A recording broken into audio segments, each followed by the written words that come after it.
Everyone, this is Medha and welcome back to my new video. আশা করছি তোমরা সকলে ভালো আছো। আজ আমি সপ্তম শ্রেণীর জীবন ও জীবিকা বইয়ের 64 থেকে 65 পৃষ্ঠা পর্যন্ত দলগত কাজের বিস্তারিত এই ভিডিওতে আলোচনা করব। তো চলো ভিডিওটি শুরু করি। দলগত কাজ ঘটনাগুলো পড়ে দলগত আলোচনার মাধ্যমে পাশের বাক্সের প্রশ্নগুলোর উত্তর তৈরি করো। দৃশ্যপট 1। সীমা তার মায়ের সঙ্গে কেনাকাটা করতে দোকানে গিয়েছে। তার দোকানদারকে এক প্যাকেট নুডলস দিতে বলল। দোকানদার তাদের বললেন, আপনারা যদি 1 ডজন নুডলস নেন তাহলে 2টো নুডলস ফ্রি পাবেন। দোকানদারের এই কথায় তারা প্রভাবিত হয়ে 1 ডজন নুডলস কিনল। সঙ্গে 2টো নুডলস ফ্রি পাবেন।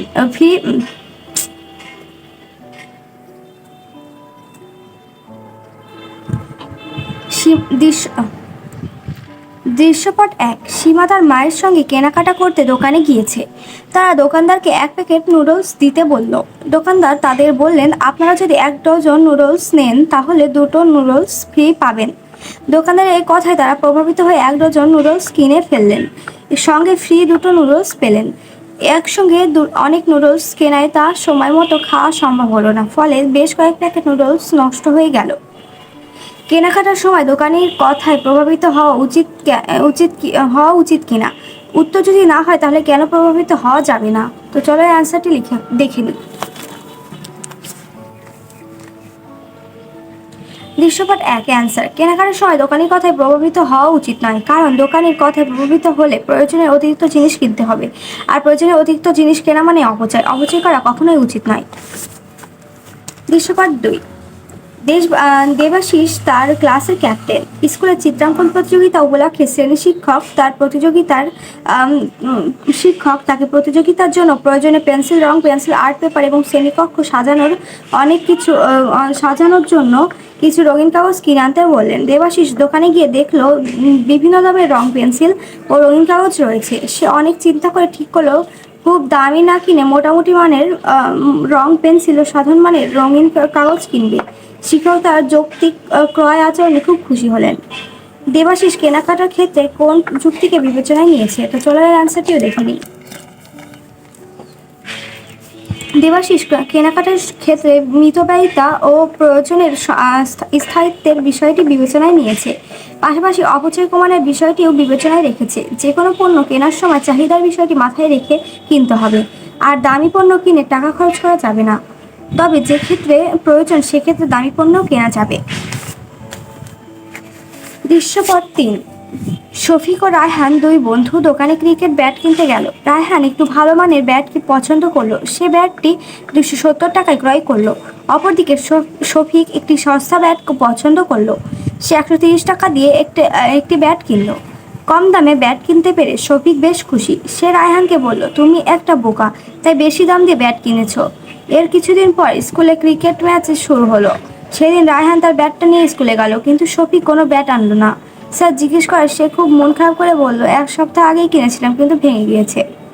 কি করলে শফিককে আর্থিক ক্ষতির সম্মুখীন হতে হতো না? তো চলো এই অ্যান্সারটিও দেখে নিই।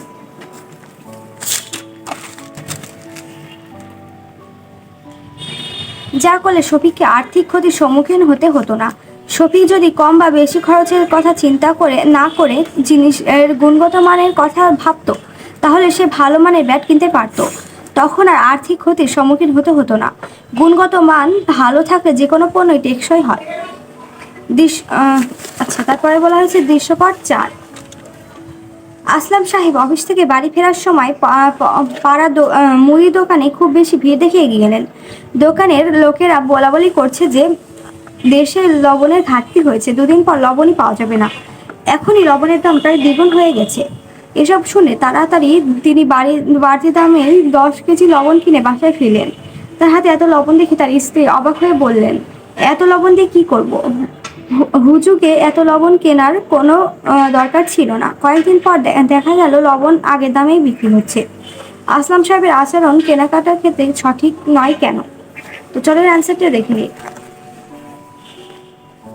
আসলাম সাহেবের আচরণ কেনাকাটার ক্ষেত্রে সঠিক নয়, কারণ ভবিষ্যতে দাম বাড়তে পারে এমন আশঙ্কায় দরকারের অতিরিক্ত পণ্য ক্রয় করলে পণ্যের যোগান কমে যায় ও চাহিদার তুলনায় বাজারে পণ্য কম থাকে, ফলে পণ্যের মূল্য বৃদ্ধি পায়। তাই কেনাকাটার ক্ষেত্রে এসব বিষয়ে কান দিয়ে প্রয়োজনের অতিরিক্ত পণ্য কিনে মজুত করাও অনৈতিক কাজ বলে আমার মনে হয়। তারপরে পৃষ্ঠায় বলা হয়েছে দৃশ্যপট 5। জামালের বাবা আরো কয়েকজনের সাথে বৈশাখী মেলায় খেলনার দোকান দিয়েছেন। মেলার শুরুতেই তারা কিছু খেলনা অল্প লাভে বিক্রয় করেন।